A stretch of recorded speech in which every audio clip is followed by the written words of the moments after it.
Hi, good morning everyone. Good morning. So here at Disneyland there's always a story to be told. It's no different here at the Carthay Circle Restaurant. Each one of the rooms I'm about to take you through plays a part in our story. So you take a look at the room that we're standing in right now, you'll notice that it has a little bit of 1920s theming to it, but more modern. We did this purposely. This room is used as a preview to show you what you're going to experience. I want you to understand the original Carthay before you see our recreation. That's why all the photos in this room are black and whites in the original theater. So you take a look right here, this is an aerial view of the property. It was started in 1922 by a man named J. Harrison McCarthy, a wealthy land developer here in California. Unfortunately, most of his land developments failed after a couple years, so Carthay was his last big attempt to make something grand. In 1924, he partnered with Fox Movie Theater Company to build a theater on property because it needed more pull-to area to sell homes. And this is San Vicente, this is Wilshire, this is McCarthy Boulevard, McCarthy Vista now. McCarthy Boulevard is the only portion he uses his actual name on. Carthay is a play on his last name, thought it sounded fancy. And the circle portion actually came from the inside of the theater, was an exact circle. So you can take a look on the wall over there, that's the inside of the theater. It sat 1,500 people. The property was estimated to be around $2 million when it opened its doors in 1926. Now the outside of the theater was Spanish Revival theme, much like the missions out here in California, but the inside was Art Deco with an overlining theme of pioneers coming westward. You take a look right here, this is a picture of the drop curtain at the original theater. Had a painting on the front of it called Crossing Donner Lake. It's the Donner Party coming westward. Take a good look at it, because we go in the next room, we have a recreation of that as well. And then right above it, this is a picture of the Pioneer statue. It was a fountain that was on this little island right here. It was dedicated to his father, who was a pioneer who came westward during the 1860s and was one of the men who kept California in the Union during the Civil War. So Harrison was very influenced by his father as well as California culture and history. So Carthay rivaled Grauman's back in the day as a premier spot here in Los Angeles, but with the decline of Hollywood during the late 40s, early 50s, it took a massive toll on the theater. So they tried to renovate it, make it more modern, more appealing, but by the mid-60s it would start to go bankrupt, and then after a long battle with the city, they'd actually tear it down in 1969. So you can still go over there and check it out. It's over in the Beverly Hills area. A couple big office buildings where the original theater sat. There are a couple markers that state that the theater existed, but the only thing left over from the theater is the Pioneer statue. He's still on that little island right there, underneath the oak tree. He's known as Prospector Dan now, kind of an LA nickname, but that's about all that's left. So now we're going to head into our lunch.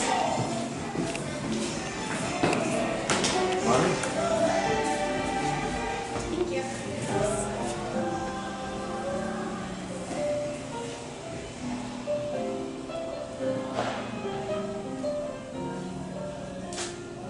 So that's why we have doors right here. We want you to feel like you're stepping back in time. Now the theming of this room is premieres of the Carthay Circle. So if we take a look behind our host stand over here, you're going to see a photo of Walt Disney, his wife Lillian, and Leopold Stokowski from 1941's West Coast premiere Fantasia. As well as on the side walls are pictures from the night of Snow White and the Seven Dwarfs in 1937. Now when Walt Disney announced that he was going to make the first feature-length animated motion picture, everybody thought he was crazy. Nobody wanted to see an hour-and-a-half cartoon. Most of the newspapers at the time were calling it Walt's Folly or the end of the company. Production on Snow White actually started out at $250,000. By the time they were done, it was at $1.5 million. Walt's own house was actually mortgaged to pay for the film, so everything was riding on Snow White. So when it came to the premiere night at Carthay, because of it not being a very popular idea, they only estimated about 3,000 people to show up. But actually 30,000 showed up, including some of the big stars of the day. Judy Garland. Here's a picture of Shirley Temple at the premiere. Clark Gable and his fiancée. Now it's said that Gable was actually sitting in the same row as Walt Disney inside the theater. Now you all know the portion of the film where Snow White's in the glass coffin and the Dwarfs are sitting around her. Apparently Walt looked over at Gable and noticed he was getting a little teary-eyed. It's actually reported a lot of stars were crying that night. Snow White and the Seven Dwarfs is a monumental film for that point. Up until then, cartoons were really not taken seriously. They're just something to entertain the kids before the real movie began. We're gonna come over here in the corner.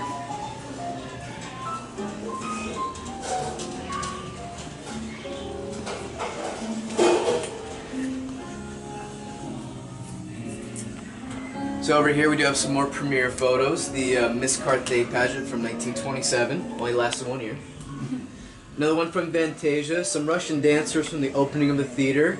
The one in the center is from the night of Snow White and the Seven Dwarfs, but right next to it is a very unique photo. This is Walt Disney walking out of the Carthay Circle Theater. He was there for the Silly Symphony's premiere of Ferdinand the Bull in 1938, which later he won an Oscar for. But that's not what makes this photo special. The photo itself's been used numerous times by the company. If you go to Steakhouse 55, the fine dining restaurant at the Disneyland Hotel, you'll see the same photo on their wall as you enter in their lobby. But ours is the first photo released by the company of Walt still holding a cigarette. Up until the Carthay Circle Restaurant opening, none of those photos will actually ever be released, or the cigarettes will be taken out of the photos out of respect to Walt, because he was not fond of people knowing that he was a smoker. So even back in the 30s and 40s, publicly, Walt Disney did not want people to know that he smoked.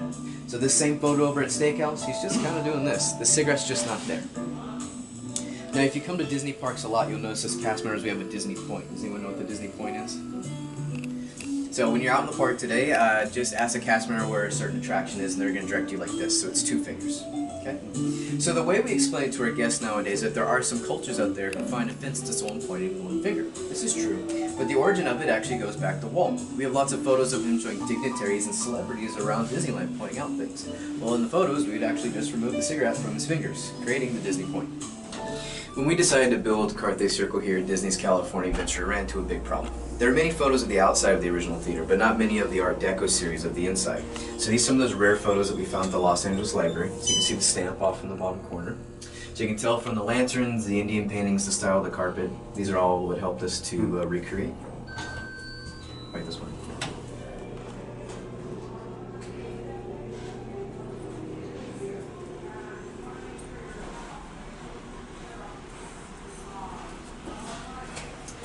So right here, very famous photo of Walt Disney at the 1939 Oscars. He's receiving a special Oscar for Snow White and the 7 Dwarfs. And this is the first time the Oscar ever be changed for anyone. They gave him 1 big one and 7 little ones, obviously for the Dwarfs. It was presented by Shirley Temple. Now besides Snow White and the 7 Dwarfs being the first feature-length animated cell-motion picture, it also grossed over $8.5 million by 1939, so in less than 2 years. Back then your ticket was around 10 cents if you could put that in perspective. This honorary Oscar was basically Hollywood going, well, Walt, you made more money than all of us, congratulations. Snow White and the 7 Dwarfs will hold the highest ranking movie up until the release of Gone with the Wind, which also held its West Coast premiere at the Carthay Circle Theater. Now on the premiere night of Snow White, there was actually a restaurant right down the street that was offering a meal before you went to go see the film. It was a 3-course filet mignon dinner for 75 cents. Like this one.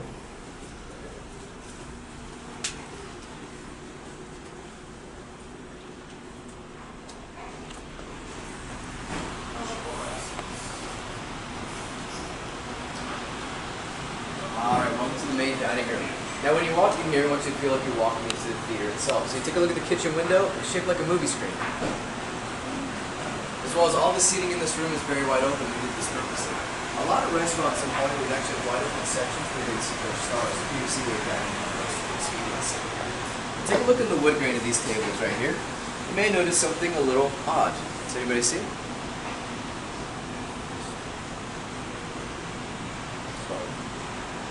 Take a look right over. If you look, you may notice that there's a crown, 2 eyes, a nose and a mouth, and the back of her cape.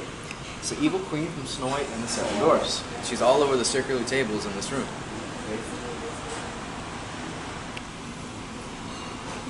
I guess that's what you get when you use Enchanted Forest wood, right? Speaking of the Enchanted Forest, if you look above you, this is a mural of the Enchanted Forest from Snow White and the 7 Dwarfs. You may also notice the European-inspired architecture in here.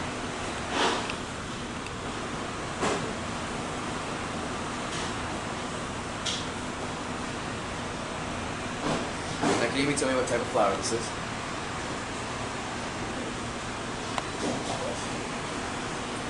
They're lilies.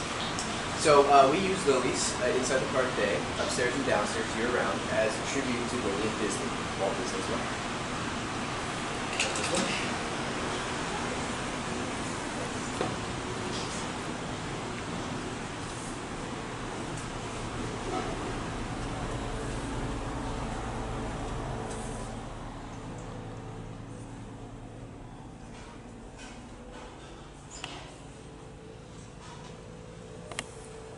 Alright, welcome to the premiere room.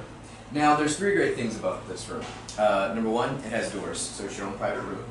Number 2, if you look underneath the table, you're going to notice that it's sitting on a limestone replica of the Snow White wishing well from the movie.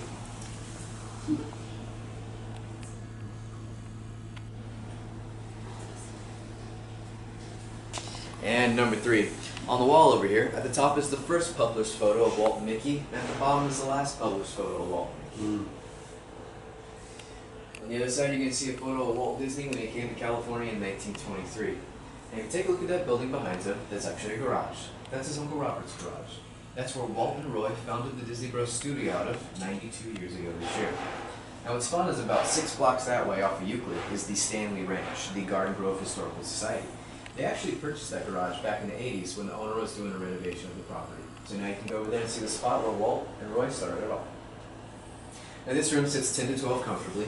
It's the only room inside our restaurant that you can reserve. It is $8,000 deposit. Now if you have 10 to 12 people, it's not a hard number to hit. Also, we're standing inside the tower right now. The outside of the tower is the only portion of our building that is exact replica to the original theater. It's 3/4 scale.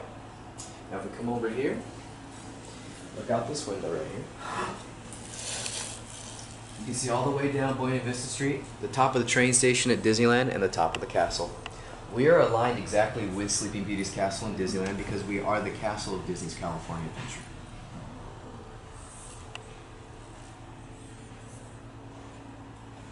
Alright, now we're going to head towards Hollywood.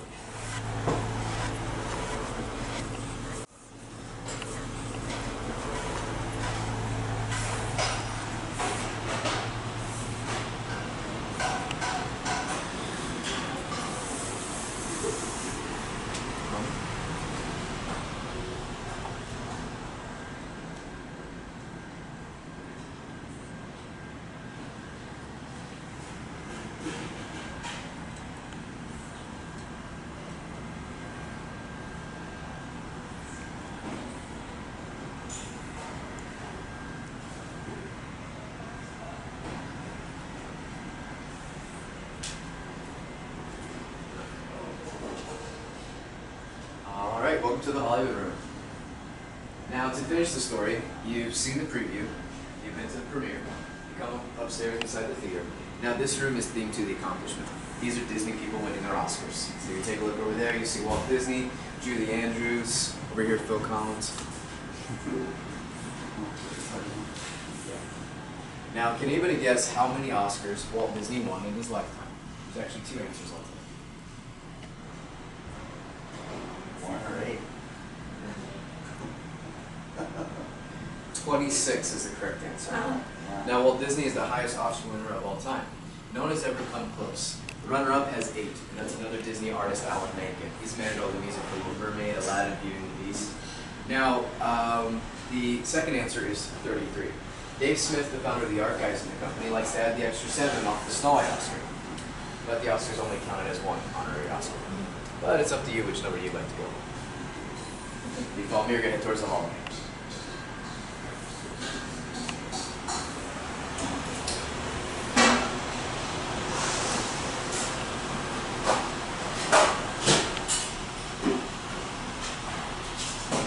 So, can anybody guess what our address is here at the Carthay Circle Restaurant? It's a date, it has something to do with our history, and I gave it away numerous times. 1927. Think about what happened at Carthay, what made it important? Premiere. Right, so what year was that? 1937. Yep. 1937 Carthay Circle is our address. We also have signature house biscuits here. They're like hush puppies, but they have cheese, bacon, jalapenos in the middle. Now, how many biscuits are in order? 7. Yep. Gotta have one for all the doors, right? So, I always save this one for last, it's my favorite. Walt Disney always said that it all started with a mouse, but it actually started with a little girl named Alice. This is Walt and Roy on location shooting one of the Alice comedies in 1926. Now the Alice comedies were 57 short silent cartoons where Alice, the girl on top of the camera, will go into imaginary cartoon worlds and have adventures with her friend Julie's Cats. If you're on Buena Vista Street later, you may notice one of the companies is named that, Julie's Cats and Sons. Now the girl on top of the camera, her name is Margie Gay. She's the second Alice in the Alice comedies. The original was Virginia Davis. She's the one that you'll mostly recognize for those cartoons. She's the one with the long curly hair. Well, people started complaining about how they want to see more of the animation and less of the little girl. So Walt started using her less, started paying her less. Her family pulled her out because they thought she was going to be a big star. Unfortunately not. This is the girl who replaces her. there will ultimately be 2 other little girls before Universal Studios asked Walt to make a different cartoon. Now, the original Alice comedy, Alice's Wonderland, was Walt's last project that he did with his Laugh-O-Grams company in Kansas City, his second company. He finished the cartoon, tried to find a distributor, but at the time no one really wanted the cartoon. So right around then, the little company goes bankrupt. Frustrated, Walt decides that he wants to come to California to pursue directing. At that moment in his life, he thought he had done basically everything he could with animation, which is kind of funny. He's only 22 at that point, so you can't really blame the guy. So, $40 in his pocket, cartoon in hand, he comes to California. Now, he already had family out here, his Uncle Robert, but also his older brother Roy. Roy was out here on the West Coast getting treatment for tuberculosis, which he got during World War I. Now, here on the West Coast, they actually had veterans hospitals where you could come get treatment, but back then, there was not much they could do for you. So when Walt got out here, he actually pursued the directing thing a little bit, sneaking into Universal a couple times, and also his idol studio, Charlie Chaplin, trying to find a job. But for some reason, he gave the comedy one last shot. Out of that, he ran into a New York distributor, a lady by the name of Margaret Winkler. She decided to pick up the comedy and sign for 11 others, which was good news because Walt had not been eating much. So with this good news, he ran to his older brother at the hospital. Well, Roy decided that Walt was going to need a lot of help starting a new business, so the next day, he checked out. The crazy part is that Roy will never have another problem with tuberculosis the rest of his life. And later that year, they found the Disney Bros studio out of that little garage I was telling you about. Now, Margaret Winkler plays a very important role in our Disney history. She's a lady who introduces Walt Disney to a man named Charles Mintz. Charles Mintz was a distributor for Universal Studios out of Los Angeles and New York City. Margaret and Charles got married, and so when that happened, all the comedies went over to Universal. Well, at the time, Walt didn't mind that. He thought he was going to get more money and more distributing. But when Universal took over, that actually wouldn't be the case. Even back in the 20s, it cost Walt Disney around $2,000 per cartoon to make a profit at the studio. But when Universal took over, they started saying him $1,000, $1,500, and saying that times were tough. But history would just show that Mintz was just not a nice guy. So the comedies were fairly successful. They lasted from 23 all the way up to 1927. But Universal got bored. They decided they wanted something new, something fresh, maybe something involving a rabbit. So Walt and longtime friend and animator at the studio of iWorks sat down and came up with Oswald the Lucky Rabbit. Now we're all familiar with Oswald, right? When Oswald came out in 1927, he was actually extremely popular. So popular that the contract came up for renegotiation. So Walt wants to make sure that in the new one, Stacy's going to get the amount of money per cartoon to make a profit. Because there are actually many times where they take the little amount that he got and throw it into the next production just to keep the company going. Sometimes making nothing at all. So Walt goes up to New York to sit down with Mintz. Well, Mintz doesn't really like this idea. At that time, he informs Walt that actually you're going to keep making those cartoons but for less money. And all your animators at your studio, I've actually secretly been buying them off of you. Besides one loyalist of iWorks. And your Oswald character, well, you don't own the rights to him anymore. Universal Studios does now. Yeah, you pulled a fast one. Mintz just did something that a lot of people did back in the day in Hollywood, cutting out the middleman. Well, the middleman was Walt Disney, and Mintz will later pay for it. So over the next few days of negotiation, Walt decides it's not worth keeping. Drops the character, drops the contract. Sends a couple telegrams out here to Roy and Ub saying not to worry, I'll explain it to you when I get home. So when he gets back out here to Hollywood, all 3 of them sitting down in Walt's garage start going over different publications and magazines and character designs because they need something fast. All their money's tied up in Oswald. It's either do or die at this moment. Out of this comes Mickey Mouse. Now the crazy part is that all the animators who decided that they wanted to go work for Universal to make more money had to work off the contract at the Disney Studios, finishing off Oswald. So Mickey was made behind closed doors, secretly. As far as everyone else was concerned, they thought the company was going belly up. Now, Mickey was silent just like everyone else at the time. They started production on Playing Crazy, then Galloping Gaucho, and as they started work on Steamboat Willie, a very famous movie would come out, The Jazz Singer, the first sound movie. Walt is heavily inspired by this, and he decides at that moment that he wants to make Steamboat Willie the first sound cartoon. So once again, after dark, after everyone's gone home, they start syncing sounds and music to the cartoon. Walt actually had a couple actors come in and try to do the voice of Mickey, but none could do it quite as good as he could. He'd actually did the voice of Mickey for a long time. So when Mickey Mouse, Steamboat Willie, the first sound cartoon, comes out in 1928, it'll actually blow Oswald and all the other competition right out of the water. At the time, if you could believe it, all the big companies thought that sound was just a fad, that silence was the way of the future. So Oswald and another popular character at the time, Felix the Cat, well, they didn't catch on to that, and they just slowly drifted into history. And well, Mickey Mouse is Mickey Mouse. So without these people betraying Walt, we wouldn't have Mickey. If we didn't have Mickey, we definitely wouldn't be here today. Alright folks, I want to thank you for coming today. If you'd like, you can take the elevator, the stairs, it's up to you. Otherwise, have a magical day. Thank you. Thank you, Ryan. Thanks.